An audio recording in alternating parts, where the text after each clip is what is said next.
Relationships में भी same चीज़ होती है। अपना एक इमोशनल बैंक अकाउंट जो है बनाते हैं। जब कभी आप तकलीफ़ में होते हैं, स्ट्रेस में होते हैं, तो फिर आप उस इमोशनल बैंक अकाउंट में से निकालना शुरू कर देते हैं। मोहब्बत निछावर नहीं की, तवज्जो नहीं दी, अपना टाइम नहीं दिया, तो बहुत मुश्किल होता है कि वो भी आपको दें। कनेक्शन जो है वो हमेशा एक-दूसरे के साथ इकट्ठे हँसने से, एक जोक क्रैक करने से कनेक्शन दोबारा बिल्ड हो जाते हैं। हेल्दी कपल्स जो होते हैं वो अपने रिलेशनशिप्स में रिपेयर्स कैसे करते हैं? जैसे मैं पहले भी अपनी एक वीडियो में कह चुकी हूँ कि एक्चुअली लड़ाइयाँ आपके रिलेशनशिप्स को उतना डैमेज नहीं करती जितने 20 मिनट्स में रिपेयर का ना होना जो है वो आपके रिलेशनशिप को डैमेज कर देता है।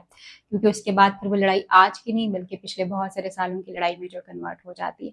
आम तौर पे कपल्स जो होते हैं, जो कि हेल्दी कपल्स होते हैं, वो टाइम आउट लेते हैं। मतलब वो थोड़ा-सा एक-दूसरे को बता के जो है कहते हैं कि I will get back to you on this after 1 day, 2 day, 3 days. लेकिन लेट मी टेल यू, जो लड़ाइयाँ 3 दिन से आगे की चली जाती हैं, वो लड़ाइयाँ मुश्किल से रिज़ॉल्व होती हैं फिर। और वो आपस में एक छोटा-छोटा नोट जो है वो लिख के एक ह्यूमर, एक लतीफ़ा एक-दूसरे को कह के, एक-दूसरे को छेड़खानी करके, टच करके, हग करके, एक अपॉलजी नोट लिख के जो है अपना रिपेयर जो है वो करती हैं।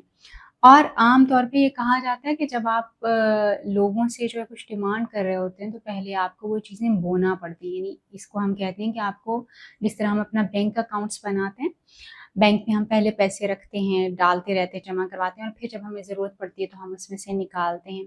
रिलेशनशिप्स में भी सेम चीज़ होती है। पहले आप अपने रिलेशनशिप्स में जो है वो डालते हैं कि जी आप अपना एक इमोशनल बैंक अकाउंट जो है बनाते हैं। अपने जज़्बात से उस पौधे को बड़ा करते हैं, टाइम देते हैं, लव एंड केयर, तवज्जो, जो-जो कुछ उस रिलेशनशिप में रिक्वायर होता है वो सारा आप उस रिलेशनशिप को पहले देते हैं। फिर जब कभी टाइम आता है, जब कभी आप डिस्पेयर में होते हैं, जब कभी आप तकलीफ़ में होते हैं, स्ट्रेस में होते हैं, तो फिर आप उस इमोशनल बैंक अकाउंट में से निकालना शुरू कर देते हैं। मगर अगर आपने कुछ उस इमोशनल बैंक अकाउंट में डाला नहीं है, रखा नहीं है, तो ऑनेस्टली निकालना बड़ा मुश्किल हो जाता है। क्योंकि लोग बज़ाहिर ही आपके साथ तो हो सकते हैं आपके दुःख और सुख में, मगर दिल से नहीं होते, क्योंकि उनके लिए बहुत मुश्किल हो जाता है उस वक़्त आपके साथ खड़े होना, जब आप उनके साथ जो है खड़े नहीं थे उनके मुश्किल टाइम में, या आपने कभी उनको मोहब्बत निछावर नहीं की, तवज्जो नहीं दी, अपना टाइम नहीं दिया, तो बहुत मुश्किल होता है कि वो भी आपको दें। मगर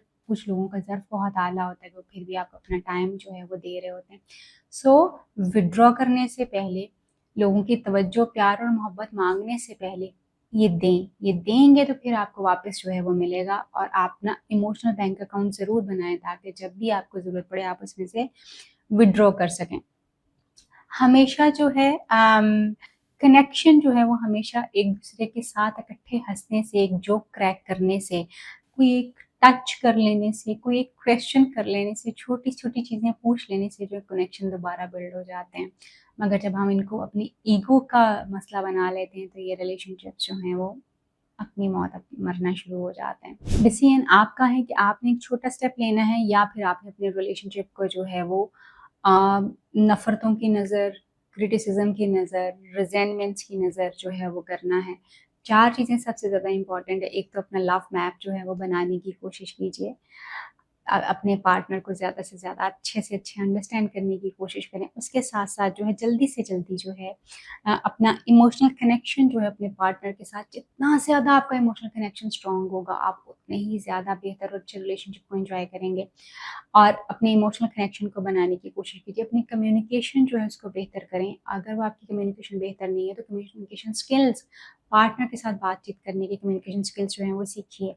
और शेयर्ड मीनिंग्स, कि आप इस रिलेशनशिप से क्या हासिल करना चाहते हैं, इस रिलेशनशिप का मतलब क्या है आपके लिए, ये ज़रूर टेबल पे लेके आएँ, एक-दूसरे से ज़रूर पूछें ताकि आप दोनों एक ही गोल को अचीव करने की तरफ हों। ऐसा ना हो कि आप कुछ और हासिल करना चाहते हैं और आपका पार्टनर कुछ और हासिल करना चाहता हो। येस, अगर आप दोनों डिफरेंट चीज़ें भी हासिल करना चाहते हैं और ये दोनों ही इकट्ठे उस पे एग्री करते हैं, तो भी इसमें कोई मसला नहीं है। मगर ऐसा ना हो कि आप दोनों को पता ना हो कि what you are actually working on. अपने रिलेशनशिप को मज़बूत बनाइए, क्योंकि रिलेशनशिप से ज़्यादा बड़ी दौलत दुनिया में कोई नहीं होती। ख़्याल रखिए अपना और अपने प्यारों का।